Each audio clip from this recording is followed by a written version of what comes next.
a new generation of students and faculty to guide them to think sustainable fashion from this semester onwards.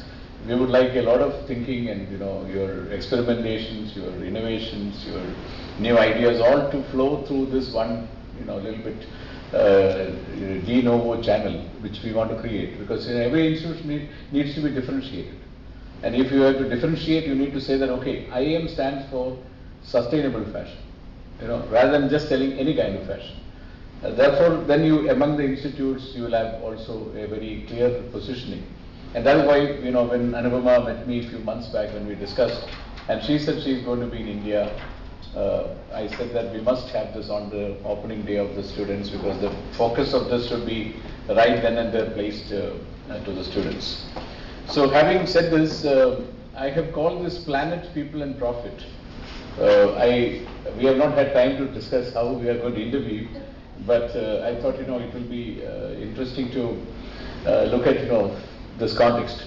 I was just reading, I don't know how many of you read every year, Hindustan Lever's annual report.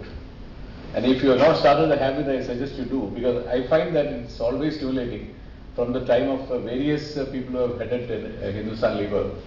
I find some food for thought always coming out of that particular annual statement of the chairman, which appears as full page in almost all newspapers across the country.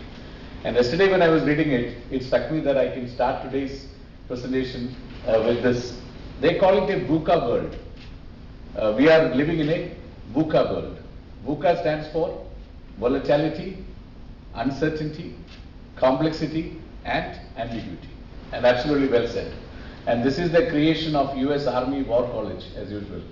And they go on to talk about Nicholas Taleb. The latest book I also advise you to read. It's called Anti-Fragile.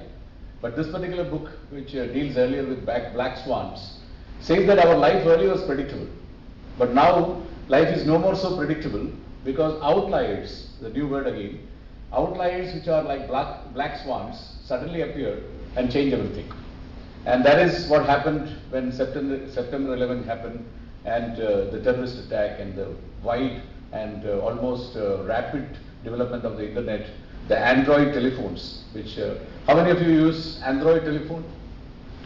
See, the world average I was just reading, it's 20% of the whole 70% population who are penetrated by mobile phones have already shifted to Android phone. So obviously we are living in that kind of a world, which is typically the volatility has really, the financial volatility was so bad in 2008. Several institutions which we all kept in great respect have all fallen like pins. And uncertainty every day, and complexity is increasing. And ambiguity, neither it is black nor white, it's somewhere in the grey.